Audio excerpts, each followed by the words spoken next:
Thank you everyone for coming to this seminar. We're going to talk about life course understanding of adverse childhood experiences from global as well as Australian context. So this is a project actually started with the Life Course Center. As many of you know that I'm part of that Life Course Center. Let's say something, sir. Okay. Oh. I was just looking, is it there? Yeah. Okay, we are here. Thank you. So this is actually a mix of indigenous as well as non-indigenous research really. Because we started working on non-indigenous space. Then as we moved here, we tried to adopt that. So there will be a few examples focusing on indigenous health as well. But the adverse childhood experience is really impacting everyone across the board, irrespective of any socioeconomic status, cultures, it's everywhere really. It's a lot of hidden as well. So impact is quite significant. So I think it's going to be a little bit of show and tell. I am starting, and then Shahamja will present one of the systematic reviews, and Nashra will part of his PhD thesis, one chapter, and then probably I will come back and conclude this. So before I start, I'd like to also acknowledge maybe I can, yes. Better? That's okay. Yeah, I'd like to acknowledge the traditional owners and their custodianships of the land on which we are meeting today, and I believe we are meeting on Turban and geography was land here. I also pay my respect to their ancestral descendants and emerging. And I would also like to acknowledge the contribution of our Poche indigenous colleagues as well as others in Australia and across the globe as well. So the presentation plan is we'll talk a little bit about the concept of adverse childhood experiences, and then some information from the global data. And then we'll also try to cover the adverse experiences in indigenous population, the outcome. And finally, how can we prevent adverse experience? So when we are talking about adverse childhood experiences, this seminal study conducted by Dr. Vincent Felitti as well as Robert and their colleagues in US in mid 1990s. And this is one of the largest study, also one of the first studies they conducted. And it's also called the CDC KZRC study. It's really well known in the literature now. Now, the adverse childhood experiences, they're defined based on 10 items. And the 10 items, they consider measure the traumatic or stressful events in childhood. And the childhood is defined here from under age 18. And three of the items are related to abuse, physical abuse, sexual abuse, as well as emotional abuse. And two items related to neglect, physical as well as emotional. And then mental illness, incarcerated relatives, mother treated violently, substance use, and separation of the parents. So down here we have the study design. So they collected the adverse childhood experiences data from two surveys, from two waves, and also collected all the medical evaluations for those who are followed up. So the cohort, they said, is almost 90,000. Also in other studies, they said 70,000. So it's really large study, that's for the main. And then the information was linked up with the mortality data, with National Death Index, as well as morbidity from hospital, outpatient visits, emergency room visits, and pharmacy utilization. So they have really quite a rich data information. And when they looked at all this outcome with the exposures, they found this over 50 or 60% experience at least one ACS. And all the items are related to so many outcomes, almost anything really. Now, on the right side, I just try to look at the adverse childhood experience paper in PubMed. I just looked at using the keywords, just to count the number of papers on these topics. So we can see that starting from here, 1998, and it took almost 15 years to increase the volume. Now it's almost 1,500 papers publishing every year on this topic.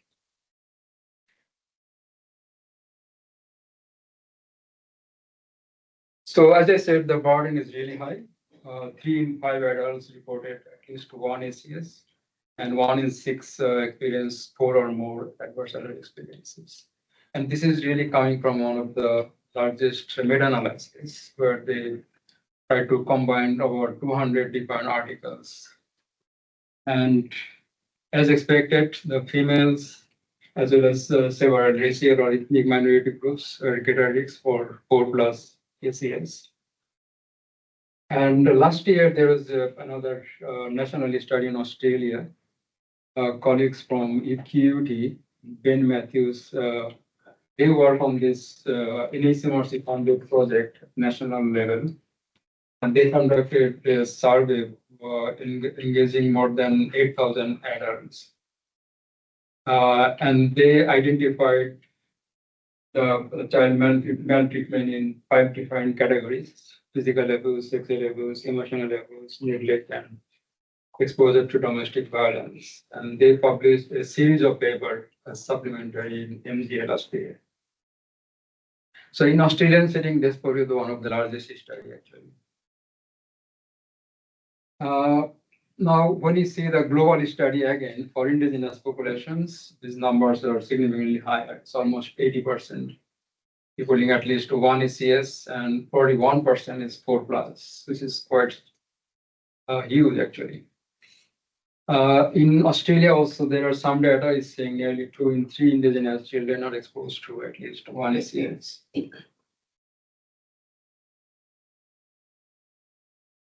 Now, this is one of the studies I put here in this slide, who I did many years before in 2007, analyzing the Mater University of Queensland study of pregnancy cohort data. I was interested on this topic that time actually as well. So we collected not adverse childhood experiences, but one of the items about sexual abuse at 21 years when the children are 21 years old. We have also collected or measured the body mass index for them. So the way we measured the childhood sexual abuse, it was a bit different from other studies.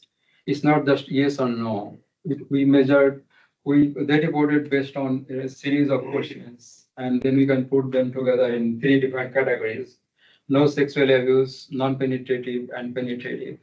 So it appears for the women, it was quite significant, especially when it was penetrative. And we also looked at the interaction effects in the statistical model sense. And we found that it was really the women who were more vulnerable. And that was adjusted for many potential confounding factors. So another study we recently conducted, again, it was a systematic review.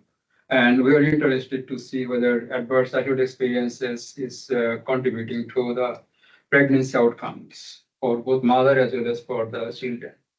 On the left side, we have birth outcomes, adverse birth outcomes, and on the right side is the more pregnancy complications. So the birth outcome is we have preterm birth. We see the subgroup analysis in the diamond, and we do have also low birth weight.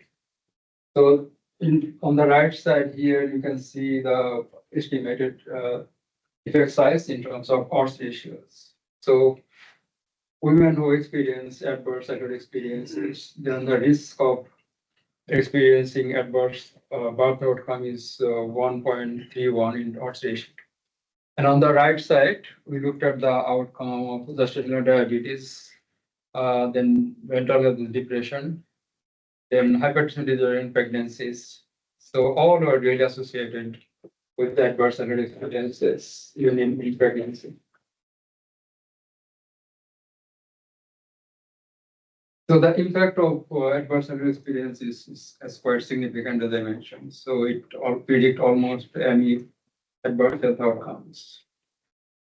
So on the right side is you see the figure is included in the traumatic brain injury, fracture, burns, then mental health, and then pregnancy outcomes, and also HIV, AIDS, and then the cancer, cardiovascular disease, all this predicting impact the ACS.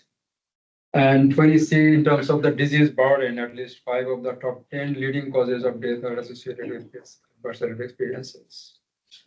And there was a study in the US, they looked at in terms of life expectancy difference. So those who are experiencing 6+ ACS, the life expectancy difference more than 20 years. This is quite staggering.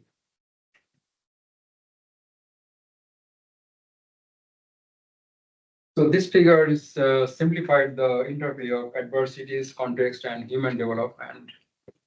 And this is from the BMJ paper by Charles Nelson and colleagues.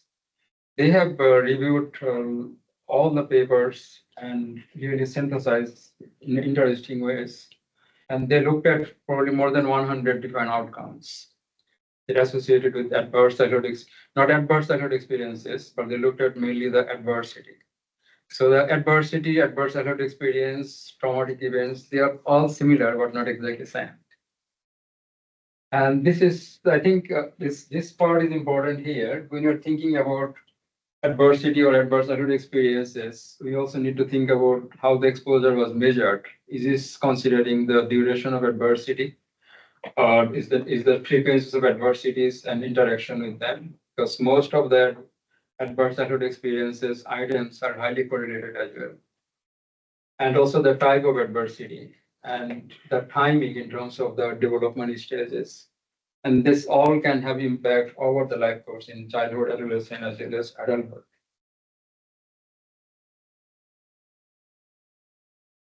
This is a bit complex figure. So this shows the sum of the pathways that mediate exposure to early adversity and adult outcomes.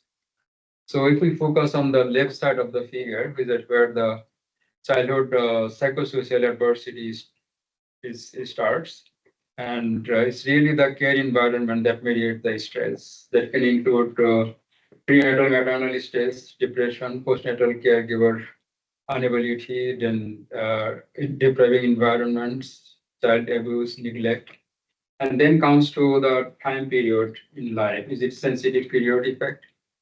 And also, if we see from pregnancy to the first 2000 days or first 1000 days, these are all become important. Now, interestingly, when the children is exposed to any of this adversity in early stage of life, that could be also because of the genetic makeups, and that can really have impact on their biological change, and that the biological change can happen in multi levels. It can be also like epigenetic changes by DNA methylation, then neurodevelopment disruptions could be reduced, volume of key regions, neurotransmitter changes, altered functional activity, and also could be reprogramming of stress and immune regulatory systems. So that can relate to the development trajectories for individuals. So the biological change is embedded in behaviors like substance use, exercise, diet, stress, all this. So all this together can have really significant impact in adult outcomes. And that can increase the cognitive deficit, chronic diseases, psychopathology, all these social problems as well. So this is another figure. This was again coming from Pelletin and colleagues. They try to conceptualize this adversity from thinking about the life course development angle. It's also called ACS pyramid from CDC. So it can start again from the conception really. And then initially it can be related to the generational endowment or historical trauma. And that also linked to the social context, local context, where the children experience adverse childhood experiences. So that can really impact on the neurodevelopment. So that leads to the social and cognitive impairment, and adoption of healthy risk behaviors, and then disease, disability, social problems. So that leads to the early death. And this can happen within and across generations. So most of this really coming from the mainstream literature. We don't know quite a lot about indigenous population. So Shahunja did a systematic review focusing on adverse childhood experiences among indigenous population globally. So he's going to share that some of the findings.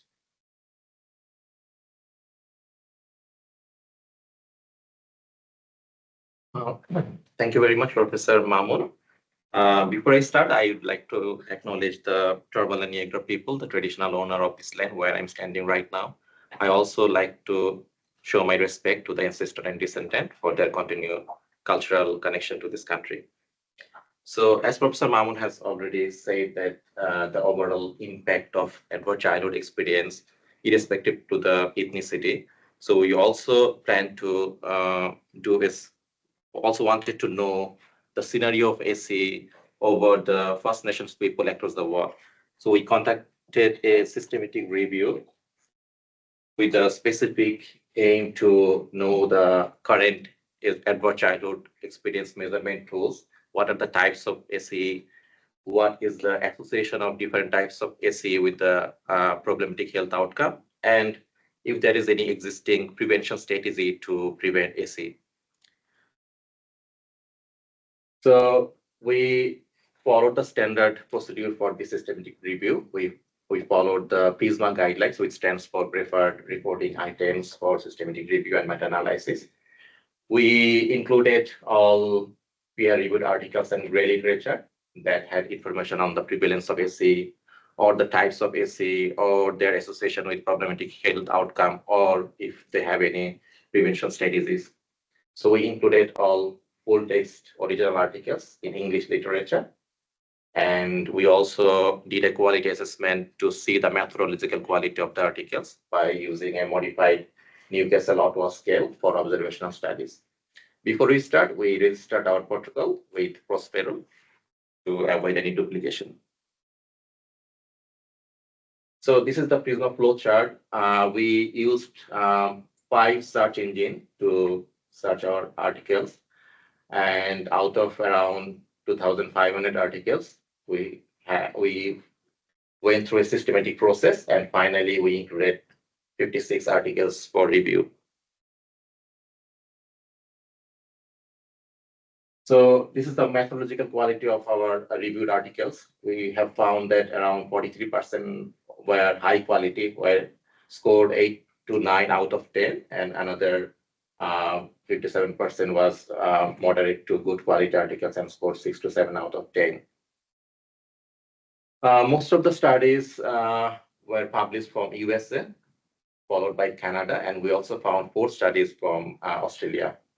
These studies measure different type of ACs, and most of the studies measure more than one AC in multiple AC or provide some composite score of the AC. And regarding the individual AC, most studies measure sexual abuse and the physical abuse. We have another important findings in this review that there are several types of AC measuring tools that they use in these 56 articles. And most of the studies followed the tools developed by Felice et al. In 90s, which was later used in a large CDC study, which is called the CDC Kaiser study. This tool has 7 categories and it has 17 different type of questions to identify the AC, and 15 studies use this type of tool. Since then, there are some other tools also developed. For example, a tool by Bernstein et al. That was also used by several studies. You can see the 12 studies out of this 56, they use this tool. And this tool has 4 categories and has 20 questions with binary outcome, I mean yes or no, to identify the different types of AC.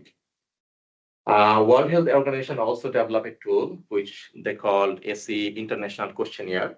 They validated these tools during 2009 to 2011. They have 13 categories, and for each category, they have 1 question to answer in yes or no outcome. So they also have a tool, but it was only used by 3 studies in our review. The one most important findings from this review is that we did not find any indigenous specific AC measurement tool, although they use tools for mainstream population in indigenous specific research, but we didn't find any culturally tailored or indigenous specific tools from this review. So this graph is showing the relationship between different types of AC with the problematic health outcomes like poor mental health, poor sexual health, poor physical health, substance disorder, or intimate partner violence. There are some other problematic health outcome that has been reported by these reviewed articles, but these are the main problematic health outcomes that showed by most of the studies. And we can see that if the composite AC score is increased, it can lead to several types of problematic health outcome later. It has a significant association with this type of health outcome. Even though if we consider a single AC, that can also lead to several types of adverse health outcome in later life.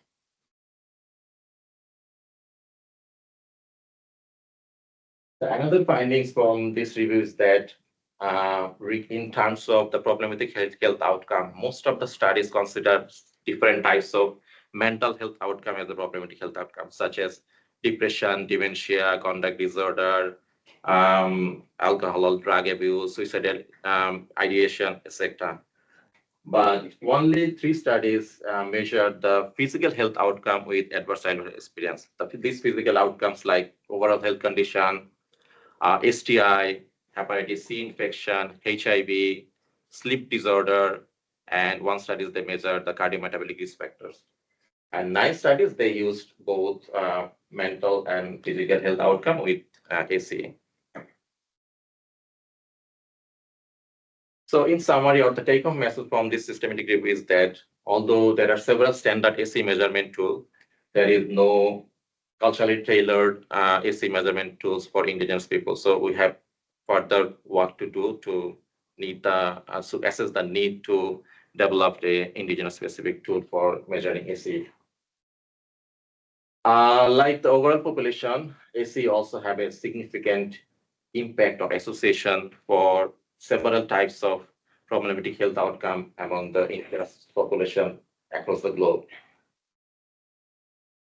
Although most of the studies measure mental health problems as a problematic health outcome, despite of high burden of non-communicable disease in this population, still assessment of AC risk factor for NCDs are limited. So we also have a lot of scope to work in this field.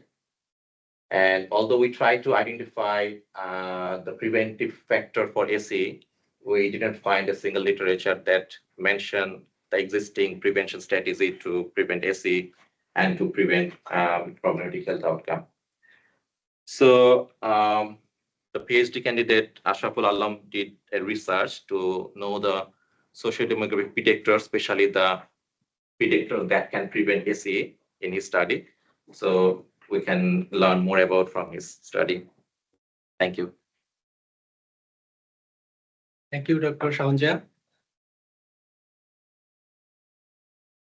I'm Mohammad Ashraful Alam as a PhD student. My research topic is adverse childhood experience. Today I will present factors preventing ACEs among Aboriginal and Torres Strait Islander children and adolescents in Australia.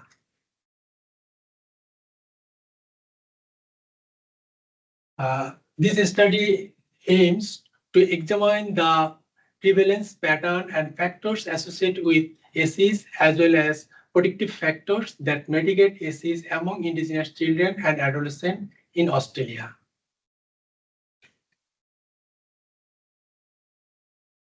We utilize this study from the data set from a longitudinal study of Indigenous children, which systematically collects longitudinal data on the health, development, and social circumstance of Indigenous children and their families across Australia. Our sample selection. In this study, we from LC data, we used our K cohort, and there are total 749 children they enrolled. And finally, we analyzed in this study 556, and we excluded 193 participants who did not respond to either wave 11 or 12. And our outcome and predictor variables are, we consider outcomes as AC items like school bullying, caregiver mental health problem, household substance abuse, incarcerated household member, caregiver separation, family member death, household discrimination, and domestic violence. And we consider as a predictor of ACAs like financial stability, strong family connection, cultural knowledge and practice, primary caregiver educational status, primary caregiver working status, level of relative isolation, socioeconomic status, and safe community. As a statistical analysis, the prevalence of individual ACEs was estimated. Then we trained, and different ages were observed in identified pattern of these ACEs throughout childhood. And finally, logistic regression was used to identify the factors that mitigate ACEs. Prevalence of ACEs. In our study, we found the highest prevalence is bullying at school, almost 52%.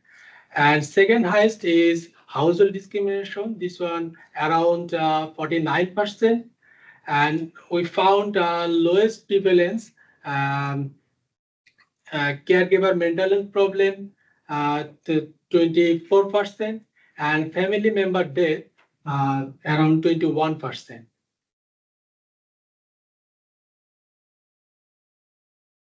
Preventing factors of ACEs, this graph shows odds ratio with 95% interval. And we found that two predictive factors, financial stability and strong families, they are protect ACEs. For example, that was a financial stability, reduce household substance abuse, household incarceration, and household discrimination, and bullying at school, and domestic violence, as well as strong family connection. They shows the lower odds of household incarceration, caregiver separation, and bullying at school.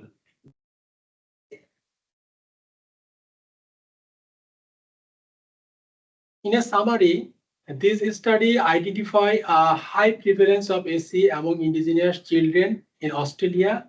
However, we found strong family bonding and financial stability identify as a protective factors for ACs. Our recommendation is to prevent AC and improve the well-being of indigenous children and adolescents. It is essential to address these factors through cultural appropriate interventions.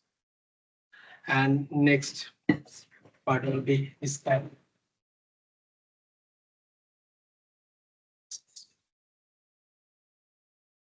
Thank you, Ashrafun. I have a few more slides, mainly thinking about the prevention of adverse experiences. So this is again one of the studies we published many years before. And we thought that whether breastfeeding is really preventing ACS in early life. And we use, again, the Mater University study of Queensland pregnancy cohort, MUPS. And as you know, that's the study, it's a longitudinal study that started in early 1980s in including more than 7,000 women and their children. So the women and the children were followed up 6 months after delivery, then 5 years, 14 years, 21 years, 30 years. Now it's still ongoing. Now this part of the study is a sub-study. So one of the pediatricians from the mother hospital, he did his PhD using this sub-cohort study. And one of the important part of this is really measuring the child malnutrition. It was not based on the survey data.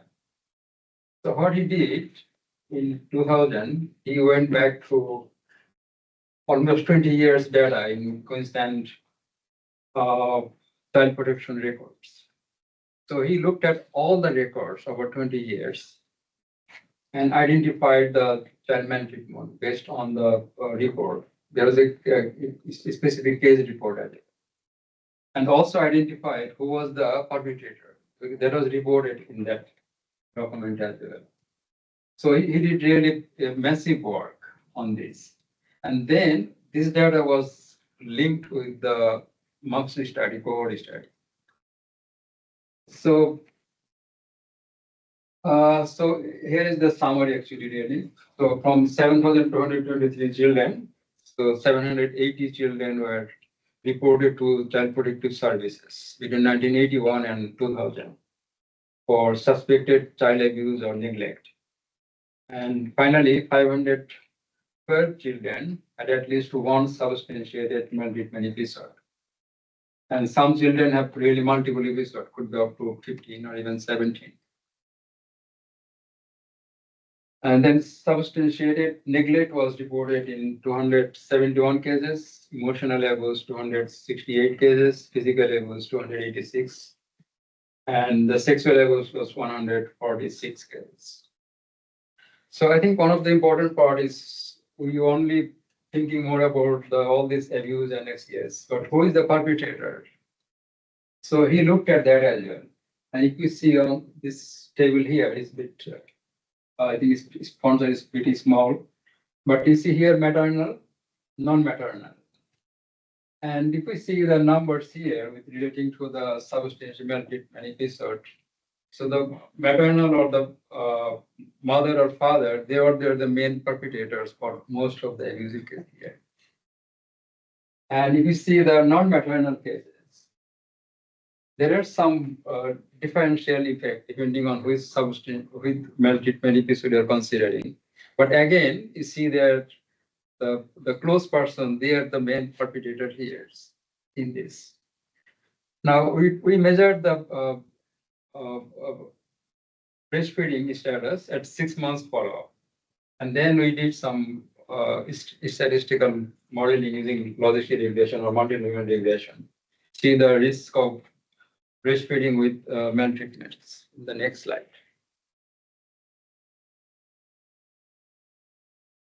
This is again probably too small, but I can explain this.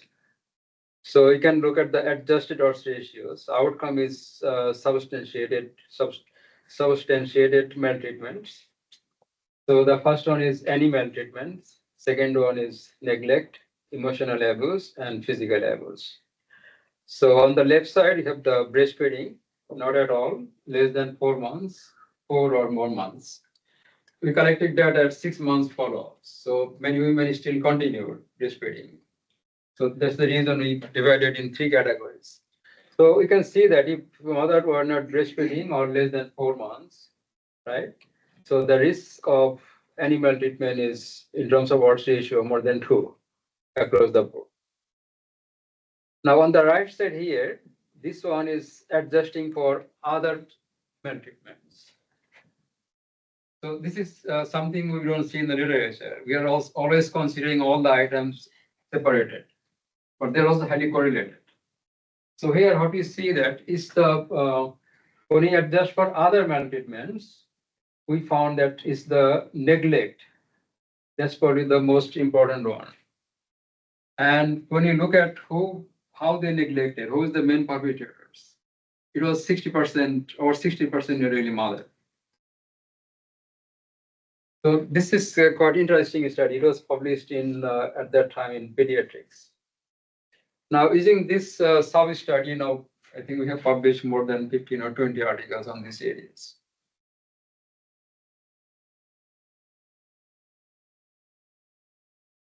So preventing SES can help children and adults, and it can also lower risk of for conditions like depression, asthma, cancer, diabetes, adulthood.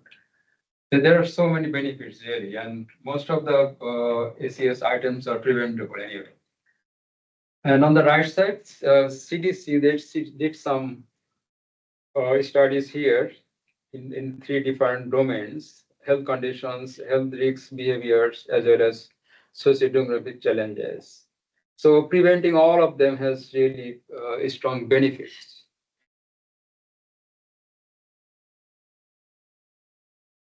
So I think we looked at what are the interventions for this. We don't find really anything concrete. There are some suggestion or something they mentioned in the literature. So early identification of SES for children at risk is the key. And also, it's not just all the items, it could be related to specific health problems. And the parental education is one of the good programs, like the positive parenting program or triple B programs, and many of you is from UQ. That program is also helping to prevent SES. And then some of the intervention they mentioned, basically based on the US data, providing some health services. And there are also a number of SES prevention programs in the US. And we could not find any specific program focusing on really the First Nations populations, whether in Australia or other countries. So there is a good opportunity to do that, engaging the community, elders, as well as health services.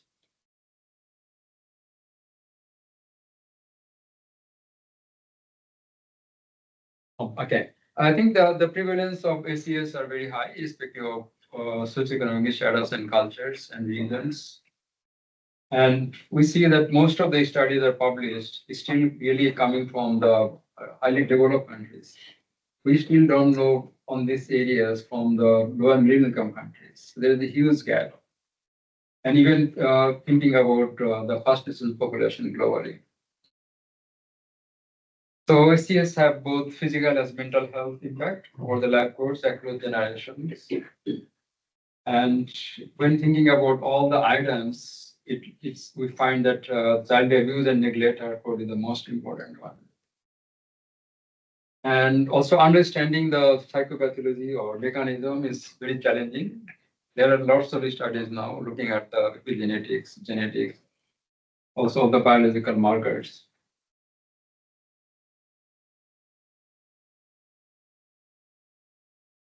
So thinking about the prevention again, we need to identify vulnerable children for early intervention and preventions. So definitely we need more efforts to increase access to and quality mental health care or trauma-informed care in children and adults. And I think we need probably more implementation research. So appropriate intervention studies is probably the most important one is still missing.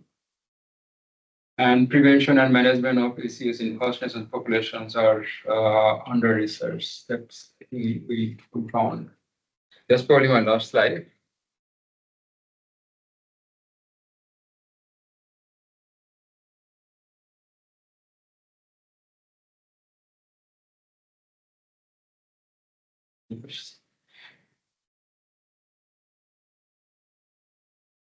Yeah, I was just looking at those terms that you were using, neglect and physical abuse and emotional abuse, and then you had the input of the Child Protection Agency, but from a First Nations point of view, how those terms are termed and how specific they are correctly to First Nations people.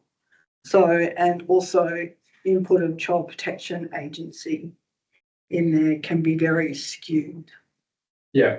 As far as those outcomes are concerned. Yeah, I think the study I mentioned, the MUFS study. Yeah. Yeah, in that study, we do have 3% First Nations mother. And we did not really look at this specifically the First Nations birth and all this in the study. But we do have the data. And I don't think when he collected all this information from the child protection, he looked at whether is there any reporting difference and all this, because there was always the case report, specific case report. And I believe that he used some mechanism to define that, how valid that information is, from where who is like the perpetrators, who are the perpetrators. Yeah. He tried to look at all this. That I think I don't know the details. I don't have the details. But as I know that he was a clinician, as a clinician, he was doing PhD, and he tried to use that network to look at every case in such a way that he can really defend that.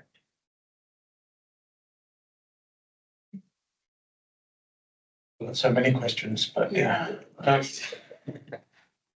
The tools to measure ACEs don't measure poverty, they don't measure food security, racism, unemployment, Yeah. hospitalisation, number of homes or schools in childhood.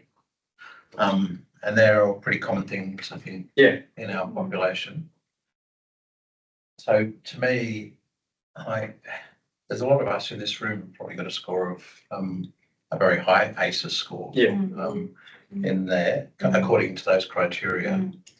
But the more important thing is, how do we survive with very high? It paints a very grim picture if you say, oh, you've got a high ACE, you've got a poor outcome in life and life expectancy and health outcomes, and you might end up in a prison.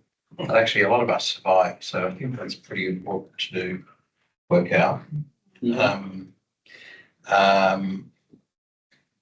Yeah, and the types of ACEs, like if a kid's been removed and placed in out-of-home care versus somebody who's in an ACE, which you said is divorce or a marriage separation, they're very different ACEs. And so I think that probably needs a bit of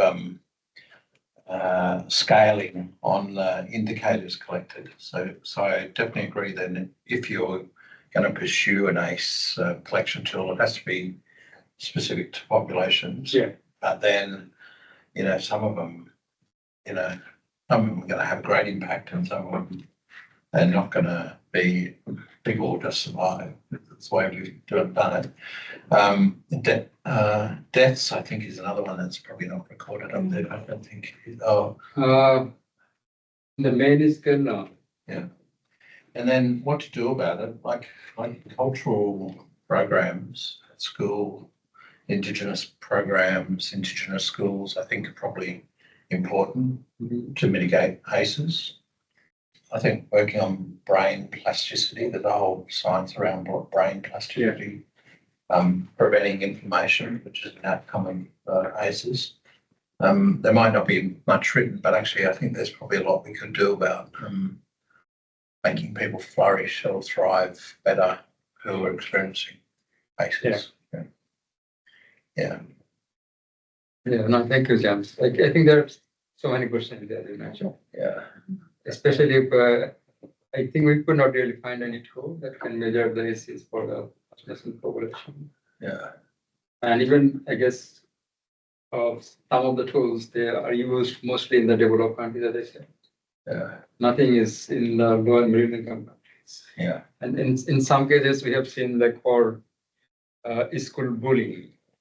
In some of the countries, in the Pacific countries, over 90% of the kids, they are bullied in the school if they are using this tool. But they think differently. It's part of their culture. Some types of bullying, not every type. So I guess the tool that we are using is important. It should be also context specific, culture specific. I guess what I'm trying to say is that there's a lot we could write about ACEs, but actually it probably doesn't do us a great deal to write about it. What we need to do is do much more on addressing the outcomes of ACEs. Yeah. Really. I guess addressing the outcome as well as how can we prevent that first instance. Yeah, well, that's what we're trying to do with, closing the gap, Yeah. financial stability, employment, Unemployment's another one. Like if Yeah. people are struggling with financial security or food security, Yeah. probably a significant contributor to. Yeah, I think the Ashraful's analysis shows that financial stability is one of the strongest really. Hmm. When you see there's Yeah. the 7 different ACS, I think Yeah. 6 of them is predictive. Yeah. Yeah. Anyway, I think we need to focus on what we can do about it, really. Yeah. I think that's the purpose from our perspective as well, Hmm. so that we can develop some prevention strategies. And also, just one other thing is that ACEs, you've got to link it back to the ongoing impact of colonial settler on this Yeah. country here, because a lot of it stems from colonisation. A lot of that stuff stems from colonisation. Yeah.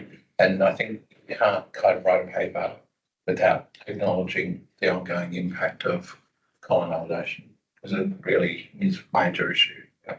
Mhm. Yeah.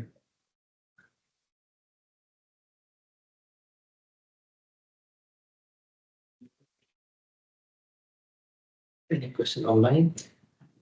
No questions online. Anyone online got a question?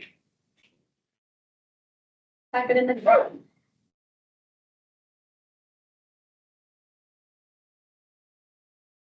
So what are the plans now? Then what's the plans for addressing ACEs? I think the plan is do some pilot study really before waiting to the grant agency.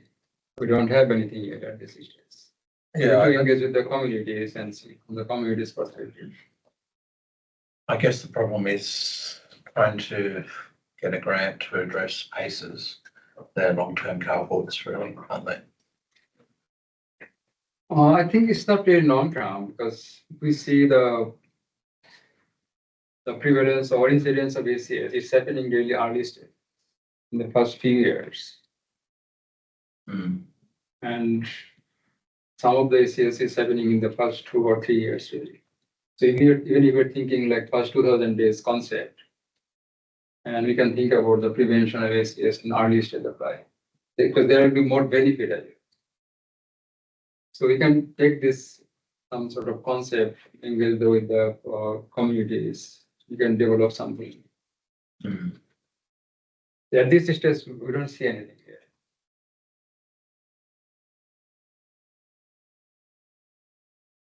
And yeah, it will take a long time to work out. Yeah. Yeah, so on the ASC, so the prevalence as shown is quite high. I don't know, is there some data to see what is going on across time? And of course, because colonization has, influence and across generations, is it getting better? Is it getting worse? What's going on? Is there any data that can help explain? I think I don't have the data, but Yeah. from my understanding, it's not getting better definitely. Okay. Because the whole concept was really hidden. We go back to 15 years. Now, I think it's still a lot of people, they don't know these are really the issues that have long-term impact Yeah. in many cultures, in many societies. You're right. So yes, because when James was talking, if I think of where I'm coming from, it appears it's almost impossible to get, ACs out of the way because the environment, the economic status, so it's more about what are the factors that promote resilience? Yeah. Say that even when exposed to high ACS levels, and you're still able to function and be a better person in society. Yeah. I think again in the US, they have done lots of work on these areas, including resilience and lots of strategies in development. Yeah, what would be the method if you were to trying to work out among Aboriginal people in Australia who've experienced very high levels of ACEs, but surviving and thriving? Yeah.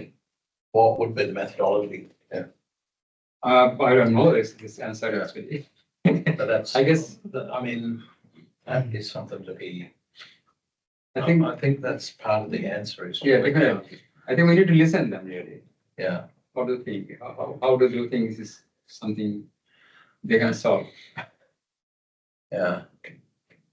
And the birthing cohorts, like BIOC and that, they're probably good ones to, They have a new study, so they have shown that those that the biop services received during the pregnancy, there is a reduction of like the child protection service to be taken the baby in their first year of life. That's been reduced significantly, like about 50% reduction compared to the national cohort. So that was one of the. Yeah. Yeah. Like the example I gave, the breastfeeding. yeah. This is really fundamental, right? And we see that when the mother is breastfeeding enough duration, then that's really predictive to ACL. But is it causal? Or is it, I is think, it a marker or something else, mother breastfeeding? that's a good question. But I can say that the way we measure the exposure outcome, right? Yeah. And do the modeling as well, I think it's close to the causal. But again, when we try to say something causal, we need probably more biological. Yeah. data, right? We don't have this. Yeah.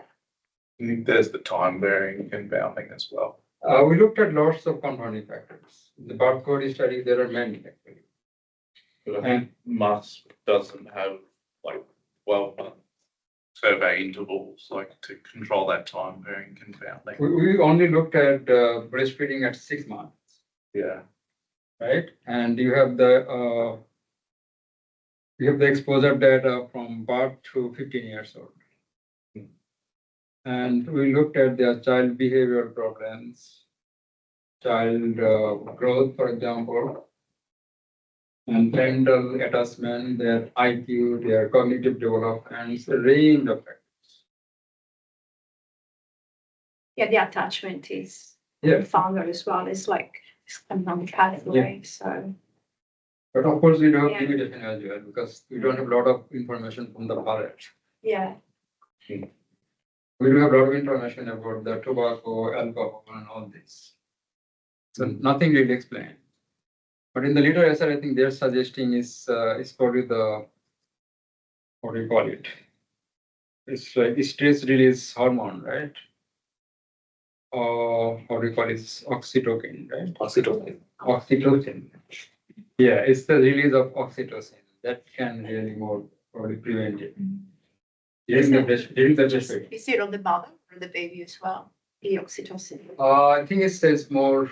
Yeah, that's a good question. It's the yeah, yeah. Was part of it. Yeah.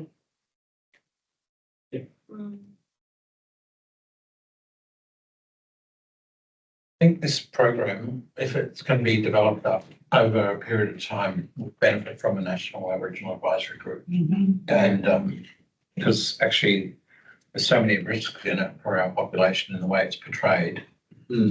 But there's so many benefits if we can get the right interventions in place for it. So I think it would be useful to think about an Aboriginal advisory group for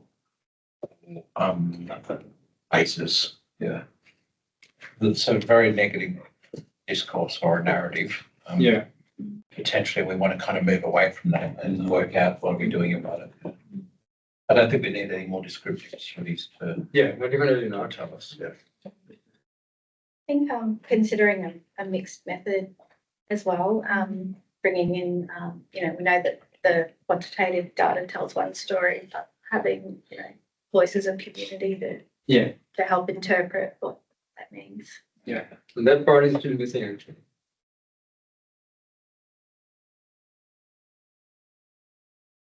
Anyone got a synergy for ACEs yet?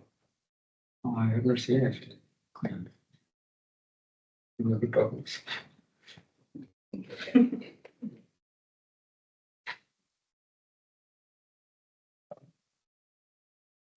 Thank you.